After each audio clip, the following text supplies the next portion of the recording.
Oke, assalamualaikum warahmatullahi wabarakatuh. Kali ini ibu akan menjelaskan materi mengenai debat. Pertama, kita lihat dulu apa sih pengertian debat. Esensi debat. Debat adalah pembahasan dan pertukaran pendapat mengenai suatu hal dengan saling memberi alasan untuk mempertahankan pendapat masing-masing. Itu pengertian debat berdasarkan KBBI. Yang kedua, debat adalah saling adu argumentasi antar pribadi atau antar kelompok manusia dengan tujuan mencapai kemenangan satu pihak. Itu menurut Henry Guntur Tarigan. Oke, dari keduanya kita dapat mengambil kesimpulan bahwasanya debat adalah suatu proses pertukaran pendapat antar orang atau antar kelompok dengan tujuan mencari jawaban atau kebenaran. Nah, di sini kita punya unsur-unsur debat. Unsur-unsur debat ini harus dipenuhi supaya proses debat bisa berjalan. Yang pertama, mosi. Apa itu mosi? Mosi adalah hal atau topik yang diperdebatkan. Jadi masalah yang ingin dibicarakan, masalah yang ingin diselesaikan, masalah yang ingin dibahas, itu adalah mosi. Yang kedua, tim afirmatif. Tim afirmatif atau pihak pro adalah tim yang setuju terhadap hal yang diperdebatkan. Pihak pro akan memberikan pendapatnya terlebih dahulu mengenai alasan mengapa mendukung pernyataan di dalam mosi. Jadi pihak afirmatif atau tim afirmatif ini adalah tim yang setuju dengan masalah yang diungkapkan dalam debat. Yang ketiga, tim oposisi. Tim oposisi atau pihak kontra adalah pihak yang tidak setuju dengan mosi yang sudah diberikan. Pihak kontra akan menyanggah pernyataan dari pihak afirmatif. Yang ketiga, tim netral. Tim netral adalah pihak yang memberikan dua sisi baik, dukungan ataupun sanggahan terhadap mosi. Maksudnya, pihak ini tidak menaruh dukungan atau tidak condong terhadap salah satu pihak. Jadi dia netral ya, dia tidak menyatu dengan satu pihak saja, tapi dia bisa mendukung, bisa juga menyanggah. Yang kelima, moderator. Moderator adalah orang yang memimpin dan membantu jalannya perdebatan. Dalam debat harus ada moderator yang bertugas memimpin dan mengatur jalannya debat. Tata tertib debat, memperkenalkan masing-masing pihak dan menyampaikan mosi akan dilakukan oleh moderator. Jadi di sini kalau kita urutkan proses terjadinya debat itu adalah pertama dibuka oleh moderator. Kemudian moderator ini mempersilakan tim afirmatif atau tim pro untuk menyampaikan pandangannya yang telah ia buat mengenai mosi atau tema yang dibahas. Kemudian setelah itu tim kontra atau tim oposisi menyampaikan atau menyanggah pendapat dari tim afirmatif. Yang keenam, notulis. Notulis adalah orang yang menulis kesimpulan suatu debat. Notulis bertugas mencatat hal-hal terkait debat yang sudah berlangsung. Misalnya mosi debat, pernyataan moderator, penyampaian masing-masing tim atau pihak dan hasil keputusan akhir. Jadi secara garis besar di sini notulis berperan untuk menulis seluruh hal yang terjadi di dalam debat. Pemikiran-pemikiran tim afirmatif, pendapat-pendapat tim oposisi dan tim netral juga membuat kesimpulan dari debat tersebut. Yang terakhir, juri. Debat juga harus memiliki juri yang nantinya berhak menentukan keputusan akhir. Nah, seperti yang kita ingat di awal, debat bertujuan untuk menentukan tim pemenang. Maka dari itu di sini kita butuh juri untuk melihat dan membuat keputusan tentang tim mana yang berhak dikatakan sebagai pemenang. Nah, tadi itu ada unsur-unsur dalam debat. Kalau sekarang kita akan bahas ragam bahasa dalam debat. Bahasa seperti apa sih yang harus kita gunakan dalam sebuah debat? Yang pertama, menggunakan bahasa dengan kaidah bahasa Indonesia yang digunakan harus sesuai dengan kaidah bahasa baku, baik kaidah tata ejaan atau tata bahasa. Jadi dalam debat kita harus menggunakan bahasa yang baku, bahasa yang baik, tata bahasanya benar, tata ejaannya juga harus benar. Yang kedua, ide yang diungkapkan harus benar sesuai dengan fakta dan dapat diterima akal sehat atau logis. Harus tepat, hanya memiliki satu makna, padat, langsung menuju sasaran dan runtun dan sistematis. Hal ini tergantung pada ketepatan pemilihan kata dan penyusunan struktur kalimat. Jadi dalam debat kita tidak boleh berbelit-belit. Kita harus menyampaikan pendapat kita secara tepat sasaran secara langsung dan dengan pemilihan kata yang efektif. Kita harus menggunakan kata yang seefektif dan seefisien mungkin. Yang terakhir, kata yang dipilih memiliki makna yang sebenarnya atau denotatif. Jadi dalam debat kita tidak boleh menggunakan kata yang ambigu karena akan membuat orang-orang bingung, karena adanya dua makna akan membuat orang-orang bingung akan apa yang disampaikan. Sehingga kita harus menggunakan kata-kata yang sifatnya denotatif atau yang memiliki makna sebenarnya. Pembahasan terakhir kita adalah mengenai teknik menarikkan kesimpulan. Bagaimana kita membuat kesimpulan dalam sebuah debat? Di sini ada 3 cara untuk membuat kesimpulan. Yang pertama generalisasi, yang kedua analogi, dan yang ketiga sebab akibat.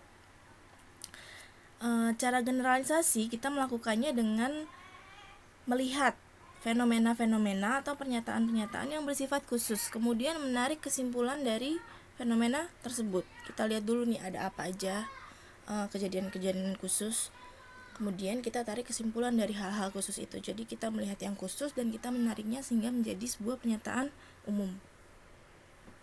Yang kedua analogi. Analogi adalah membandingkan dua hal. Kita akan melihat dua hal yang berbeda, tapi yang dua hal ini juga punya kesamaan.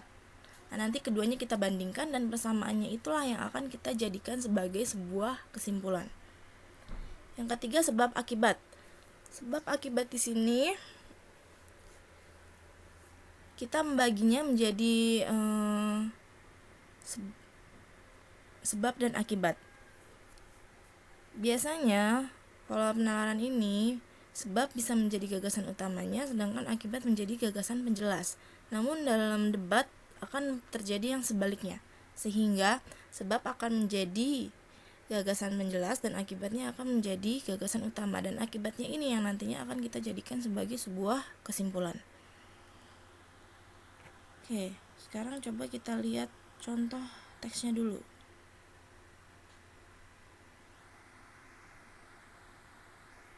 Kita lihat pernyataan khusus. Di sini ada banyak pernyataan khusus ya. 1, 2, 3, 4, 5, 6. Nah, ingat ya, ini adalah teknik generalisasi. Kita akan melihat hal-hal khusus yang ada di dalam teks dan membuat kesimpulannya, yaitu kesimpulan secara umum. Yang pertama, yang mereka membicarakan bahasa Indonesia yang menyerap kosakata. Pertama, bahasa Indonesia menyerap kosakata dari bahasa Arab. Kemudian yang kedua, contoh kosakatanya. Yang ketiga, bahasa Indonesia menyerap kata-kata dan istilah bidang teknologi dari bahasa Jepang, Jerman, Korea, dan negara lain.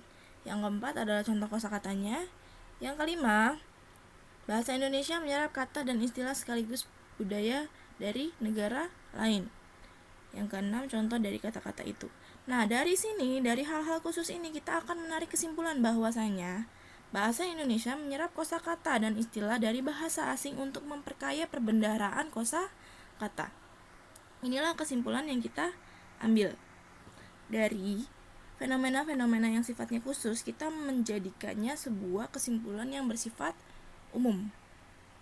Ini dinamakan teknik mengambil kesimpulan generalisasi.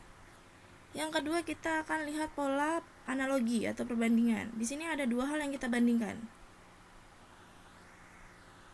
Pertama, orang tua mendidik kita di rumah dengan penuh kasih sayang. Mereka mengajari kita banyak hal. Tak jarang kita dimarahi ketika kita nakal dan tidak mematuhi nasihat mereka. Yang kedua, di sekolah para guru juga mendidik kita dengan penuh kasih sayang. Guru-guru mengajari kita berbagai ilmu pengetahuan dan keterampilan. Bahkan juga memberikan teladan akhlak yang baik. Demi menanamkan kedisiplinan dan tanggung jawab, para guru pun acap kali memberi hukuman pada kita. Guru dan orang tua adalah dua hal yang berbeda, tapi kita mencari persamaannya, dan persamaan itulah yang nantinya akan kita jadikan kesimpulan. Kesimpulannya adalah dapat dikatakan bahwa para guru adalah orang tua kita di sekolah. Ya, ini namanya teknik analogi. Terakhir, sebab akibat. Oke, kelas 10 sebelumnya sudah pernah mendengar istilah definisi penjelas dan definisi umum. gagasan umum dan gagasan penjelas. Tadi dikatakan bahwa dalam teknik sebab akibat pada debat, sebab akan menjadi gagasan penjelas dan akibat akan menjadi gagasan umum. Dan nantinya akibat akan kita jadikan sebagai kesimpulan. Ya.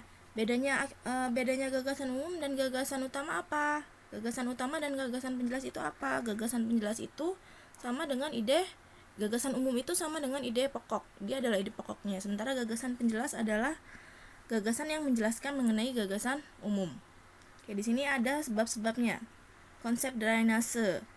Apa sih konsep drainase itu? Konsep drainase saat ini dimaksudkan untuk mencegah banjir. Konsep drainase yang dipakai adalah drainase konvensional. Drainase konvensional adalah upaya pembuangan atau mengalirkan kelebihan air secepat-cepatnya ke sungai terdekat. Dalam konsep drainase konvensional, seluruh air hujan yang jatuh ke atau di seluruh wilayah harus secepat-cepatnya dibuang ke sungai dan seterusnya mengalir ke laut. Orang-orang sama sekali tidak berpikir apa yang akan terjadi di bagian hilir jika semua air hujan dialirkan secepat-cepatnya ke sungai tanpa diupayakan agar air mempunyai waktu cukup untuk meresap ke dalam tanah. Konsep mengalirkan air secepatnya berarti pengatusan kawasan atau menurunkan kesempatan bagi air untuk meresap ke dalam tanah. Akibatnya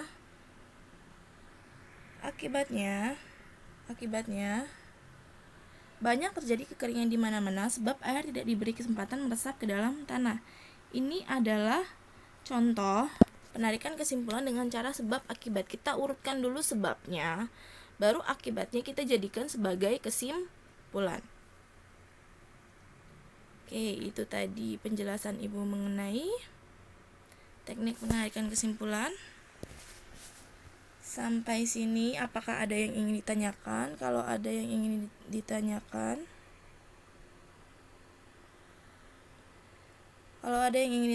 bisa langsung ditanyakan. Oke, terima kasih sudah mendengarkan. Ibu tutup. Wassalamualaikum warahmatullahi wabarakatuh.